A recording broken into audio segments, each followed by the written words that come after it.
Welcome to Straight Shooting News, the Political Pendulum, Part 3 of Episode 3. Us versus them, what it must have felt like in pre-World War II Germany. Because the political pendulum swings with hypnotic effect, left to right, right to left, left to right, again and again, until freedom and liberty is completely eroded away. Our only defense being the U.S. Constitution and Supreme Court decision 1803, Marbury versus Madison, which tells you anything that contradicts or is repugnant to the U.S. Constitution is null and void.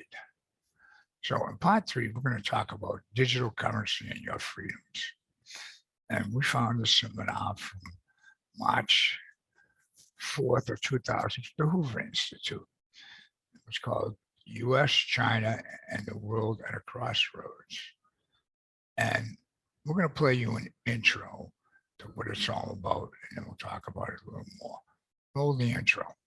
I can't think of a more interesting time to talk about digital currencies, the U.S., China, and the world at a crossroads. Let me just say that one of our themes at the Hoover Institution, oh, by the way, I'm Condi Rice, and I'm director of the Hoover Institution. One of our themes at the Hoover Institution is to understand better the technological revolution that we're experiencing in so many parts of our lives.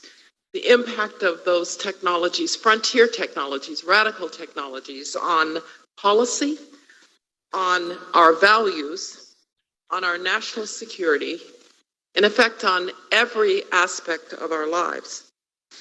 We are also very interested at Hoover in the degree to which the same technologies in the hands of different kinds of political systems can have fundamentally different outcomes.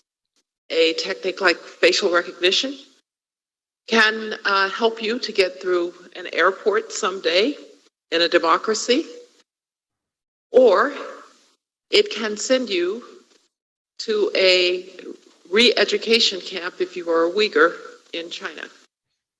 It's timely because we are seeing right before our eyes the power of technology in the financial and economic system and its intersection with national security. Calling out the slow pace of the development of U.S.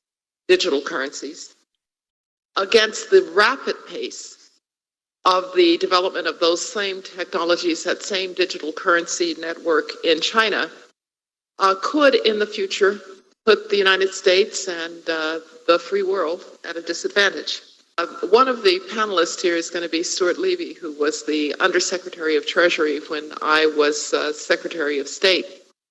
And we were relating in back how we used financial sanctions, first against the North Koreans. Frankly, not too many people cared.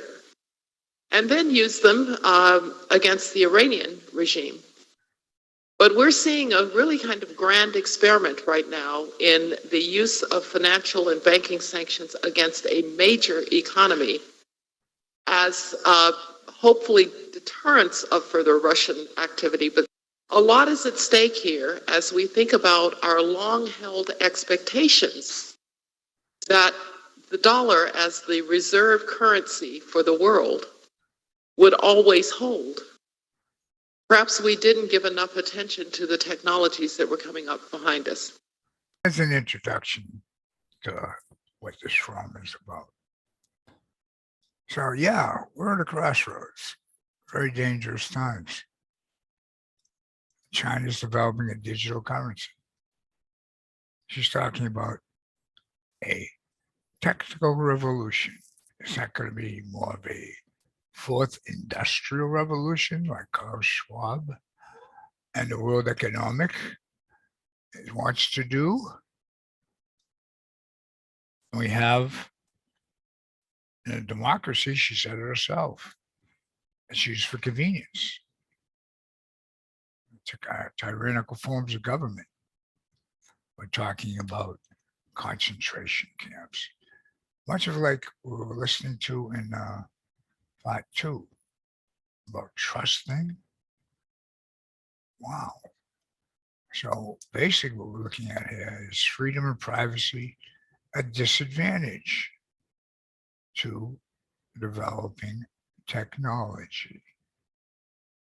The point, an interesting point she made was the US dollar as the world reserve currency, and that being placed in jeopardy.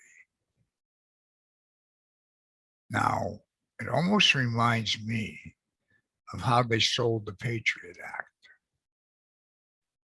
and what followed after 9/11. And security, but you had to give up and allow the government to conduct different searches with secret courts, things that just don't make sense if you understand this. But people accepted it. So what are they trying to do here? But let's go back to what does it mean to our everyday lives having the US dollar as the world reserve currency?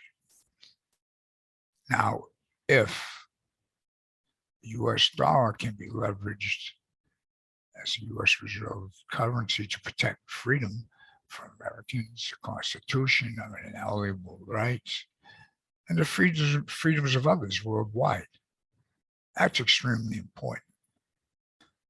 What if nations like communist China or even Iran convince the world that the US is evil and tyrannical? Or convince them that the US wants to control them like a bully, despite historically that the US is one of the few nations that shed its own blood of its citizens to fight in wars.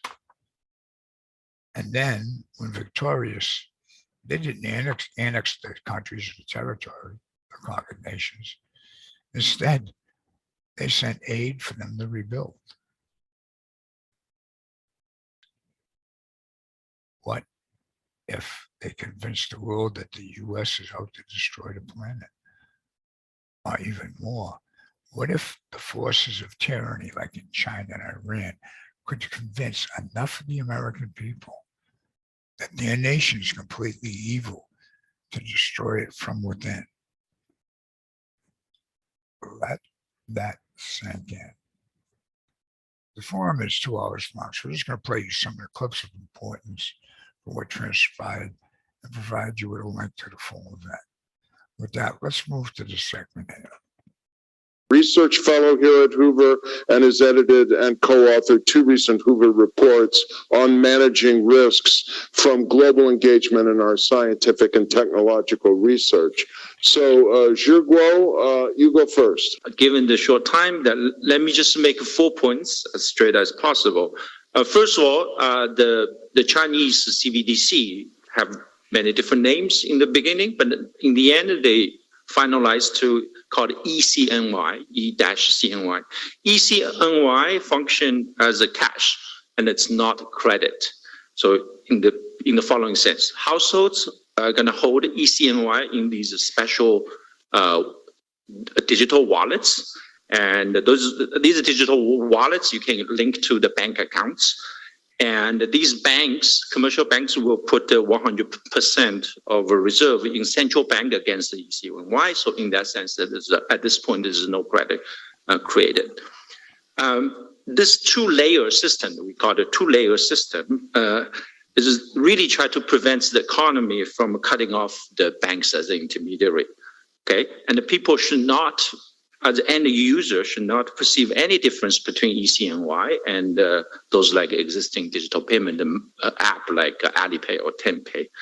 So in short, that really Beijing would like to want the minimal disruption in this CBDC experiment. So that's the first point.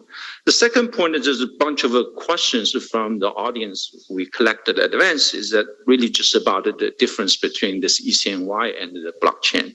So ECNY uses the cryptography, but it's wrong on centralized ledger. So it's for efficiency, this is well known. So it is fundamentally different from decentralization, all these discussions around the Bitcoin. Then brings to the natural question that the ECNY going to features a so-called managed anonymity that concerns the privacy issue. So what's really trying to do is within the ECNY system, banks, those like operating institutions, they cannot directly see who's paying who and even how much is it paid. Only the PBOC, that's the central bank, which has the links between the addresses and the real entity or real identities, can trace the entire flow of money. As a result, that you immediately see that the PBOC is changing the privacy against the potential compliance for some criminal activities.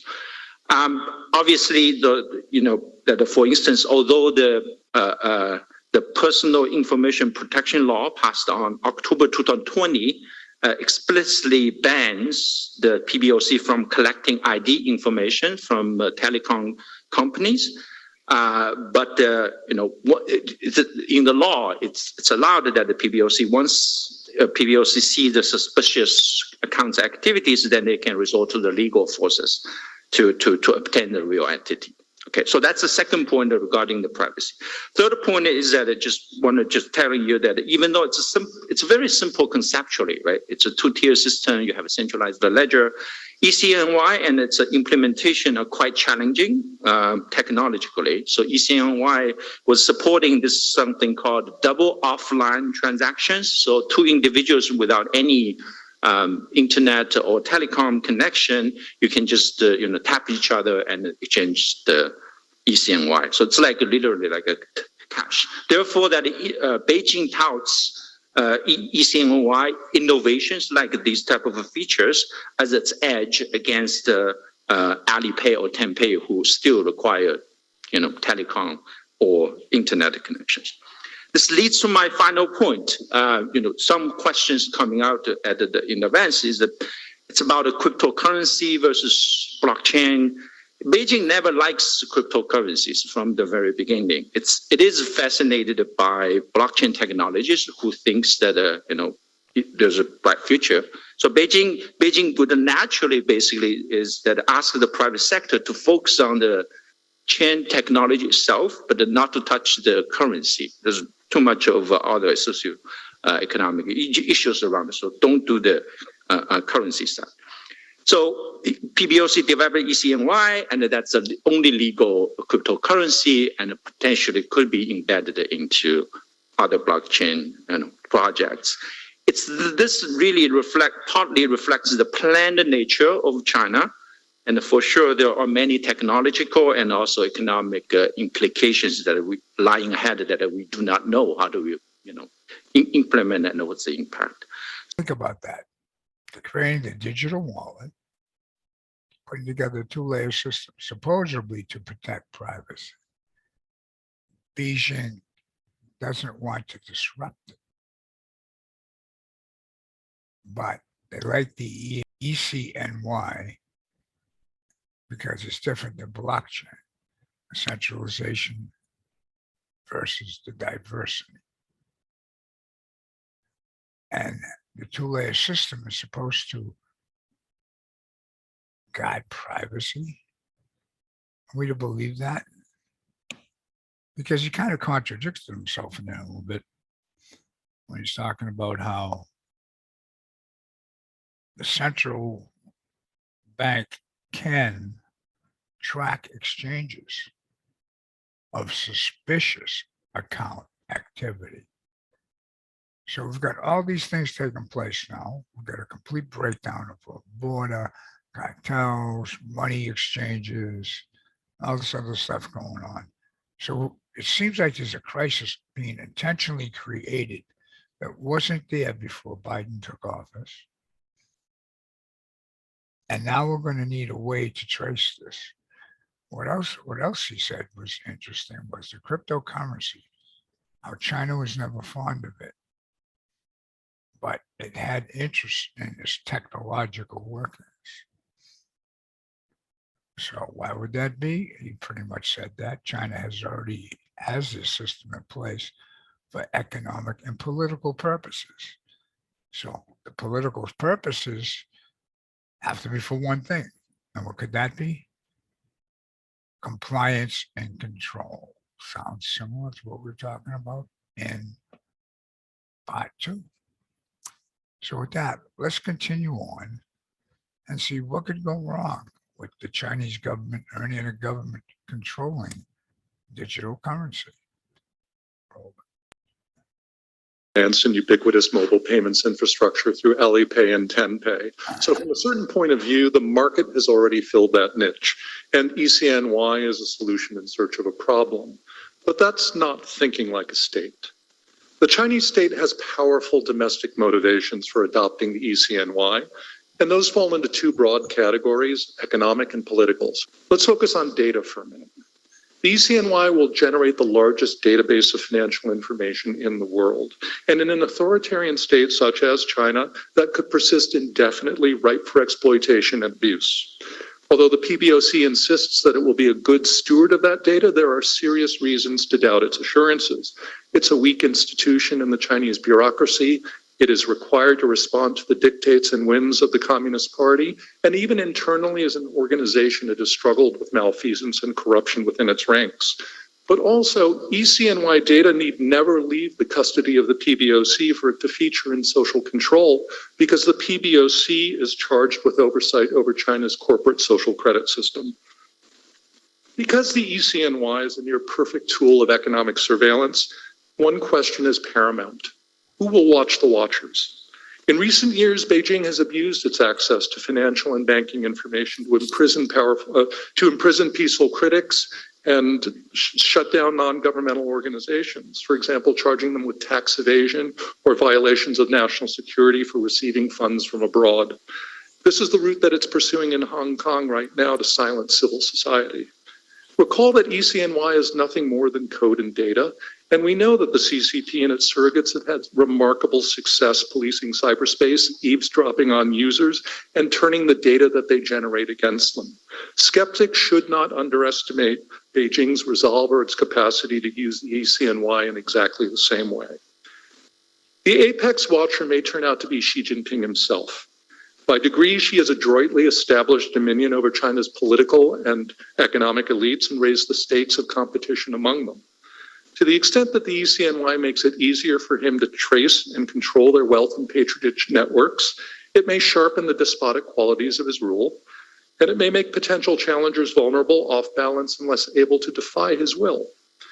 Regime type matters, and if Xi Jinping has his way, the ECNY will strengthen China as an innovator and an economic powerhouse, but also as a surveillance state and a dictatorship. And all of that is exportable. Thank you.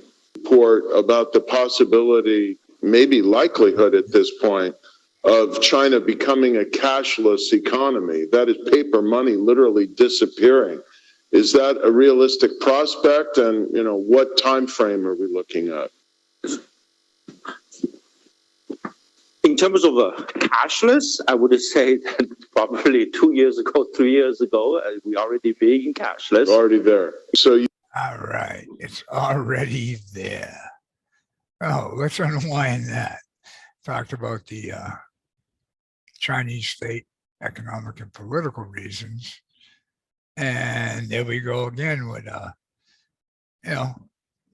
government promises and trust in the government.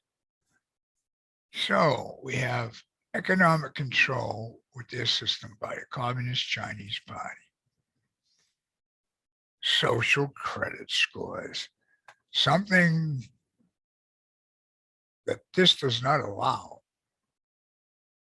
Watch the watchers. They can imprison dissenters. Hong Kong, look what they already did in Hong Kong. They went and just dragged people off. They strengthened the power of the dictatorship. So basically, at the end of that segment, you already said China is already a cashless society. But let's move on and listen to more. you talk a little bit about the social credit system and how this digital yuan might kind of super empower it? Sure. So China's social credit system is a largely disorganized jumble of databases operated by government agencies at various levels of government.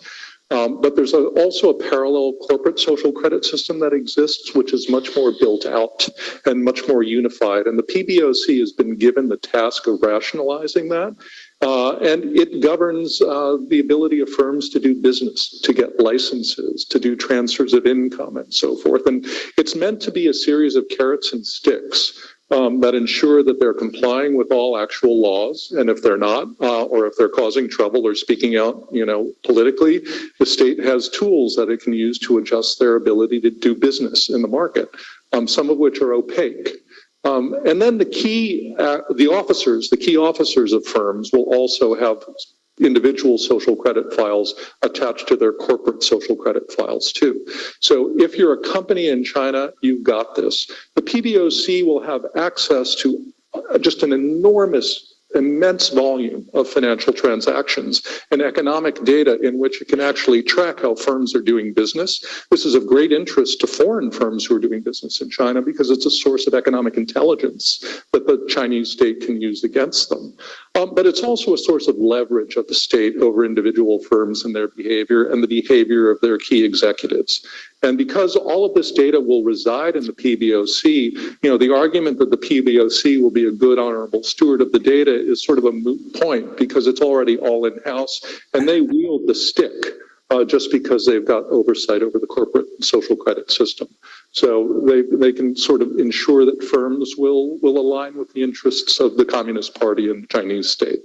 Great. When you said, and I wrote down the quote because it's so lovely, all transactions visible to the central government for policy-making purposes, including capital controls, they shiver, went down my spine, as I'm sure it went down to everybody else's spine. This strikes me as it's the end for China's digital yuan taking over the rest of the world. Because I certainly don't want the Communist Party of China watching what I transact with. Neither did the truckers in Canada even want the Canadian government watching what they transact with. And I hope we'll get to later, this raises the question, how can we create a digital currency? Sounds like a narrow bank backed 100% by reserves is a great one, but that preserves some measure of privacy to keep our own government from doing the kinds of things that obviously China wants to do. It can strangle anybody, just freeze you out of the ability to buy food if it wants to. Okay, former chair of the Council of Economic Advisors, Kevin Hassett. Hey, Segal, how's it going? Segal and I went through Senate confirmation together, so you never get closer than that. We did. We survived it. Yeah, she got thrown out of Elizabeth Warren's office. I did not. Sorry. I have a serious question, something I've been following kind of closely that's related to this, and it's actually better for this panel, is that I don't know how closely folks have been following events in Myanmar. But there's a military, and obviously I'm not an expert on Myanmar, I'm just an economist who follows things that are interesting. And in this case, there's a military coup, there's a democratically elected government, and they, go into hiding because there's a military coup. And they announce to everybody in the country that they're going to function on Tether. So basically, you could say, for those who don't know, just think about it as like Bitcoin has kept these guys alive. And normally, once there's a military coup, they take over the financial institutions, and they are actually pretty able to just shut down the opposition. But in this case, there's really a civil war going on a year later, in part because of Tether. And I kind of wonder if we think that what China's up to, like with the Belt and Road and everything, and watch whether Matt Pottinger starts to nod, is that they want to really help the countries that are in their sphere control the banking system, despite all of this financial innovation as part of a totalitarian plan for the rest of the world. And if you think that this is kind of a first step in that direction to stop things like, the Myanmar resistance for financial systems that are outside of the control of the central government. There's a good in that one. Let's start at the beginning and unfold that. Or do business in China. You're going to become part of this. Why would the U.S. want more IRS agents? Are we moving towards the Chinese muddled to have everything monitored, like the carrots and the sticks they've created. If you want to do business, you got to hold out that carrot, but they're holding the big stick. It's for complete control. Shiver go down your spine. The gentleman from Canada was talking about how they can control everything, including your food. If you don't comply, there's no food for you, nothing for you, nothing. So what's the difference between what the U.S. federal government is doing here? What they do with grants and the earmarks now, how they use the leverage over states or towns or counties. And before you get that grant, if you want that grant money, you need to comply with the rules they're making, even if it's not to your benefit. Can you imagine what they could do and what power they would have if they had a cashless society here in the US like they do in China now? We're seeing small clips on the TV about crushing the Chinese protests. People talking about how everything's volatile over there. Well, communists usually know how to handle that. I learned a bit about that in the previous segment. So there's a good question from Kevin Haslett, one of Trump's economic advisors, about China control of the countries in his sphere. We used to call him Mr. Smiley because he always came around like he was happy, but he did a real good job in Trump when he's talking about the control from China. He had a really great question. We didn't let it linger because we didn't really hear any good answers to that. Because believe it or not, we're playing you probably the more positive freedom parts of this conference. But keep in mind, most of these people here are far moving forward. So in saying that, like I said, we'll give you the link. You can watch the whole thing. So we're trying to catch your attention to what is coming our way. Part of our report, the challenges and opportunities for U.S. digital currencies and potentially even for a U.S. central bank digital currency. And all this comes under the simple question of, so what do we do now? I have introduced Daryl Duffy. Stuart Levy served for 7 years as also Undersecretary of Treasury for Terrorism and Financial Intelligence during both the Bush and Obama administrations. So one of the things that we agreed in our report and we've heard discussion about is that we think that the decision about whether the U.S. should issue a digital dollar is something that is a complicated issue and it will take time. And I think Neha was meant to be here to discuss some of that. The problem that we have is that time isn't really on our side. I think we've all heard today about how we need to move forward. We need to act. The good news is, as Sigal mentioned, we have a really deep bench of private companies that are ready and eager to innovate in this space. They're ready to get into this space with digital payment systems, the issuance of stablecoins, and so forth. The problem is that at the moment, there is no clear federal regulatory framework for how private actors should get into this space.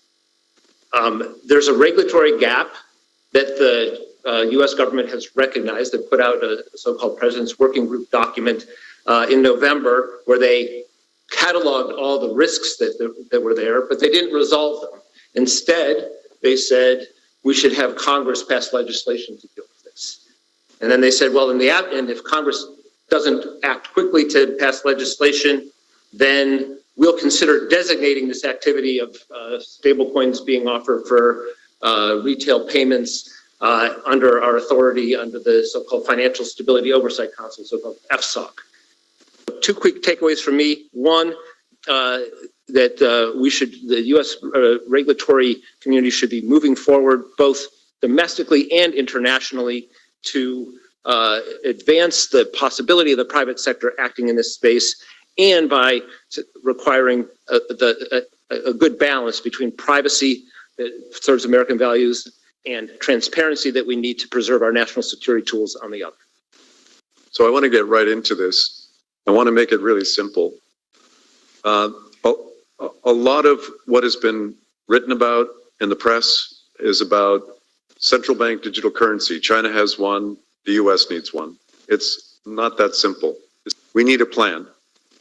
The US government needs to set forth a plan for what it's going to do with its future digital economy, how central bank digital currencies, how private digital currencies, and how international principles can be set so as to improve the life of Americans when they need to make payments and when they need to protect their security and their privacy.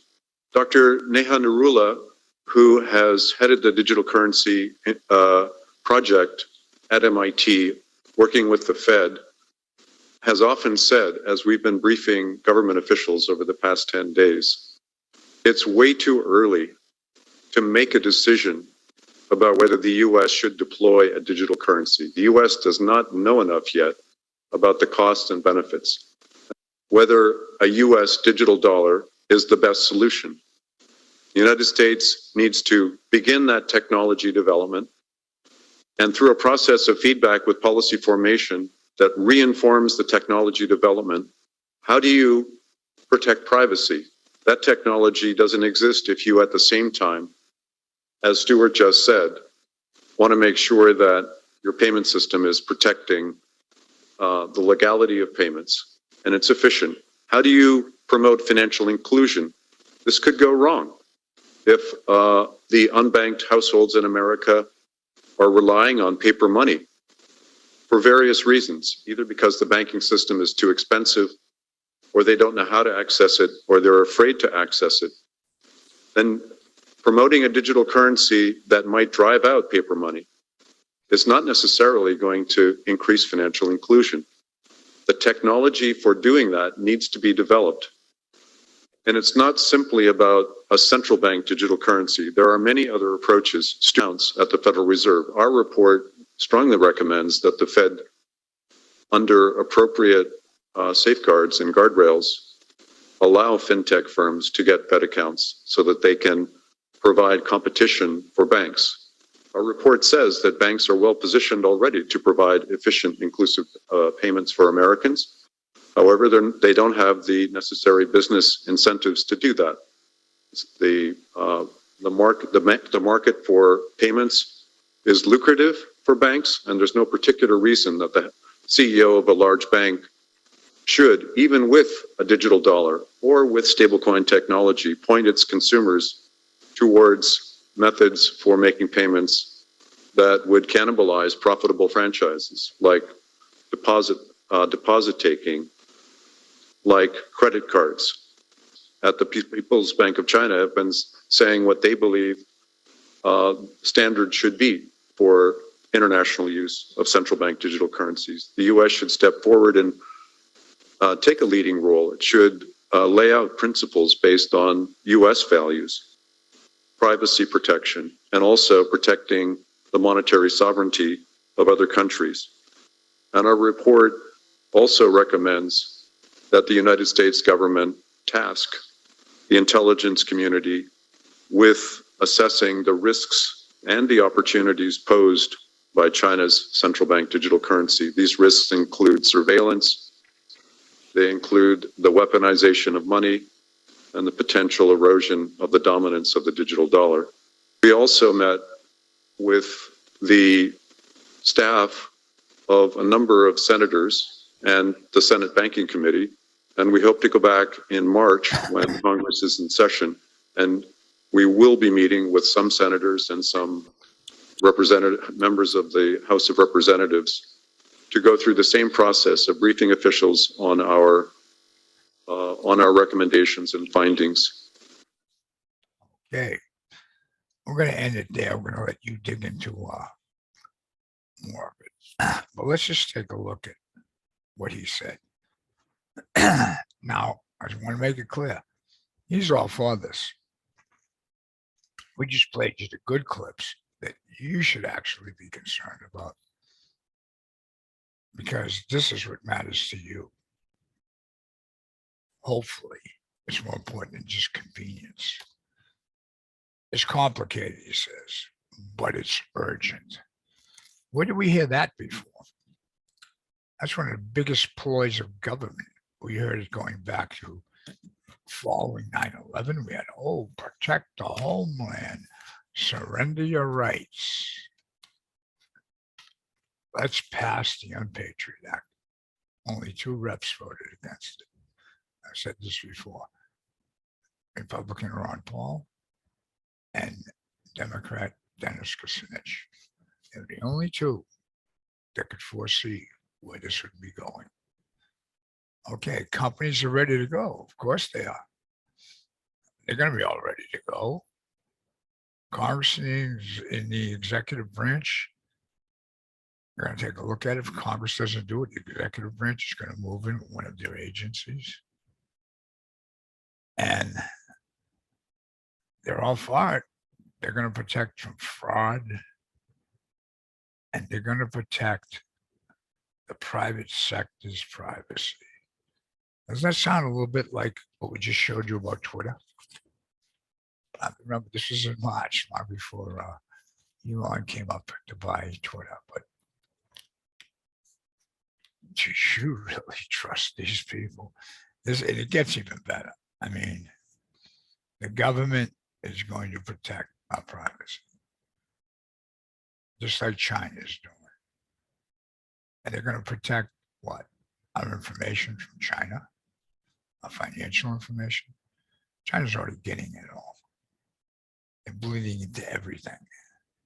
And then he says, we're going to use the U.S. intelligence agencies to protect us. Head explosion. The same agencies that just attacked everybody who disagreed with a narrative because they wanted to get rid of a sitting president who wasn't a member of the swamp and they couldn't control. Also mentioned here was, I think his name's Geisler. His name came up in connection to the FTX crypto scandal. FTX, you know, the big dumb kid. Maybe he isn't that dumb. Maybe they were using them to push an emergency issue, just like this one. Say, oh, we've got to do something. Please, government, help us. See, to make any of this work, integrity is the most important part to protect our rights and our overall well-being of us, our families, and our futures.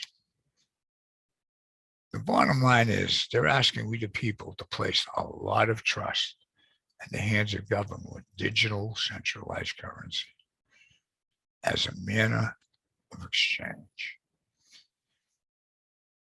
A government which is not proven to be trustworthy wants to concentrate power over our lives, much like communist China is doing over the people there.